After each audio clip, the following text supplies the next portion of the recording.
پوچھا ہے کہ 12 ربیع الاول کو روزہ رکھ سکتے ہیں؟ بالکل نہیں، اگر یہ روزہ ہوتا تو حضور نہ فرماتے، محرم کا بتلا دیا ہے تو 12 ربیع الاول کو نہ بتلاتے۔ آپ نے جمعرات اور سوموار کا بھی بتلا دیا، 9 اور 10 محرم کا بھی بتلا دیا، عرفات کے روزے کی فضیلت بھی بتلا دی۔ تو اگر 12 ربیع الاول کو بھی کوئی روزے کی فضیلت ہوتی تو حضور نہ بیان کرتے، کیوں اپنی طرف سے خود دین گھڑتے ہو؟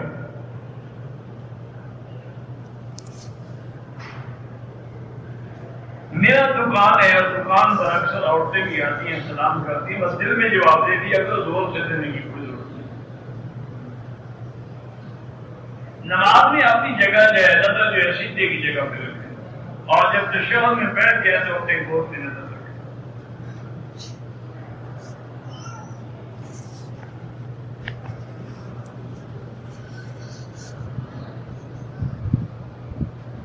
کہتے جی کہ حضرت محمد شفیع صاحب ناری ہیں سکھر سے، وہ کہتے ہیں کہ میں بغیر کسی لالچ کے لوگوں کو گناہوں سے زنا سے بچانے کے لیے، نیکی کی طرف لانے کے لیے ان کے نکاح کراتا ہوں، رشتے کراتا ہوں، دعا کریں اللہ مجھے اخلاص عطا۔ بالکل اللہ آپ کو اخلاص عطا فرمائے، بڑی اچھی بات ہے، لیکن اس کا مجھے بھی تو کوئی فائدہ ہونا، پھر میں دیکھوں نا تم کتنا مخلص ہو۔ لوگوں کے نکاح کرا رہا ہے، میرے ساتھ کیا فائدہ ہوا؟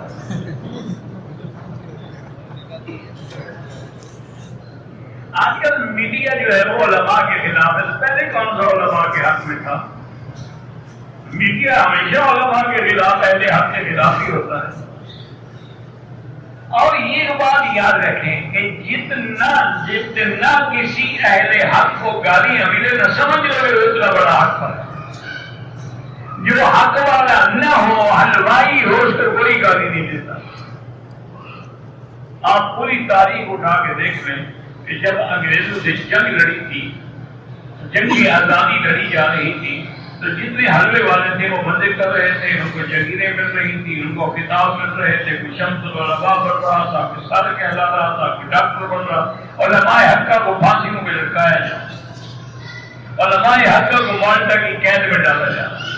تو یہ تو ابتدا سے ہوتا ہے کہ ہر اہل حق کو تکلیفیں برداشت کرنی پڑتی ہیں، اور اگر کسی کو تکلیفیں نہ ملے نہ مانے کہ اس کے اندر کوئی کمزوری،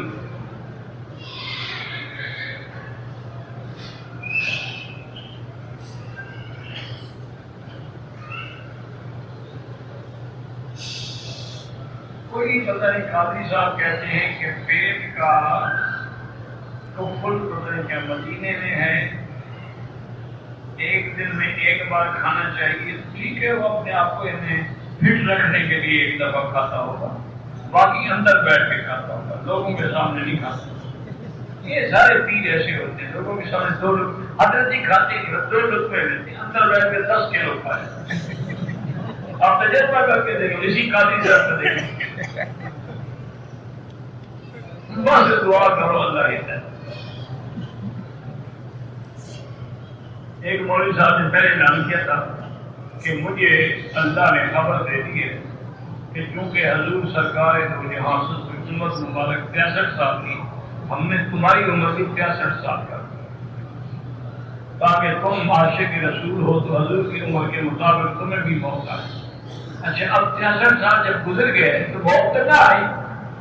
اب لوگوں نے پوچھا کہ حضرت آپ تک بھی ماشاء اللہ 63 کیا 65 سے بھی گزرے؟ انہوں نے کہا پھر اللہ نے میری عمر اور بڑھا دی۔ اب اس کا کیا ہی تھا؟